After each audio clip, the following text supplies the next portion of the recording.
Dans les années 1700, la Terre comptait 680 millions d'êtres humains. 300 ans plus tard, nous sommes plus de 6 milliards. Selon les pronostics 2011 établis par l'ONU, nous serons 9 milliards de terriens en 2050. 9 milliards à vivre, à consommer et à produire, dans un espace fini, aux ressources limitées.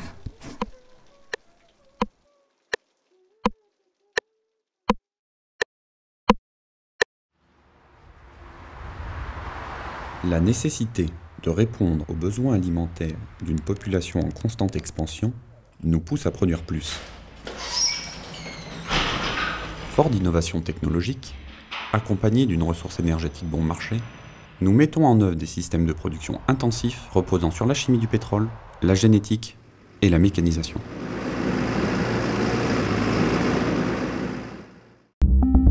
Partout où ces systèmes sont mis en place, les rendements décollent.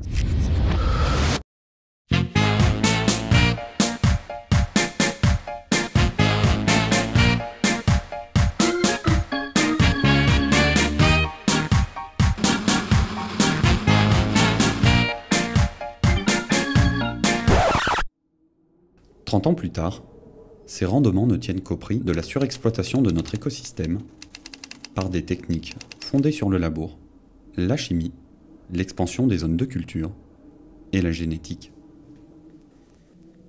Une stratégie de production qui n'est pas sans conséquence sur l'équilibre de l'écosystème.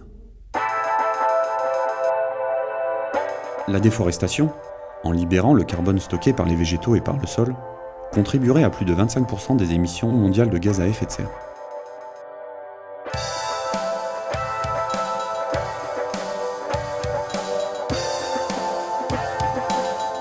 L'exploitation des zones de plus en plus marginales fragilise les sols, les rendant plus sensibles à l'érosion.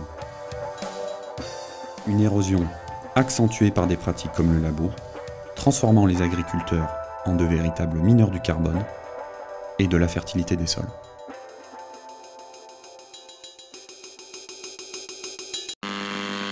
Ces 50 dernières années, l'érosion des sols a conduit à la perte de plus d'un tiers des terres cultivables à l'échelle de la planète.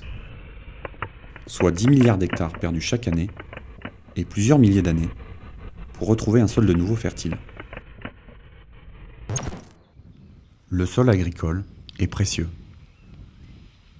Dans ce qui constitue aujourd'hui le nouveau défi de l'agriculture, produire plus et mieux, la compréhension des interactions entre les plantes et le sol devient de fait un enjeu majeur.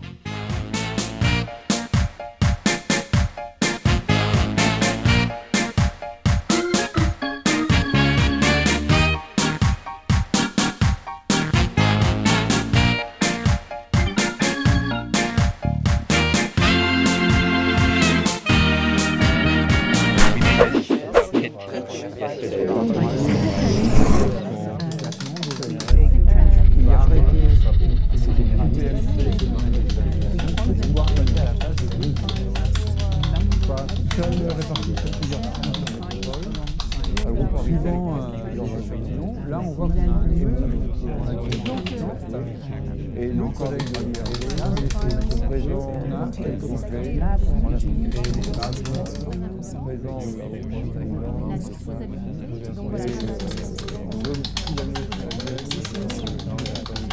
alors normalement la GFA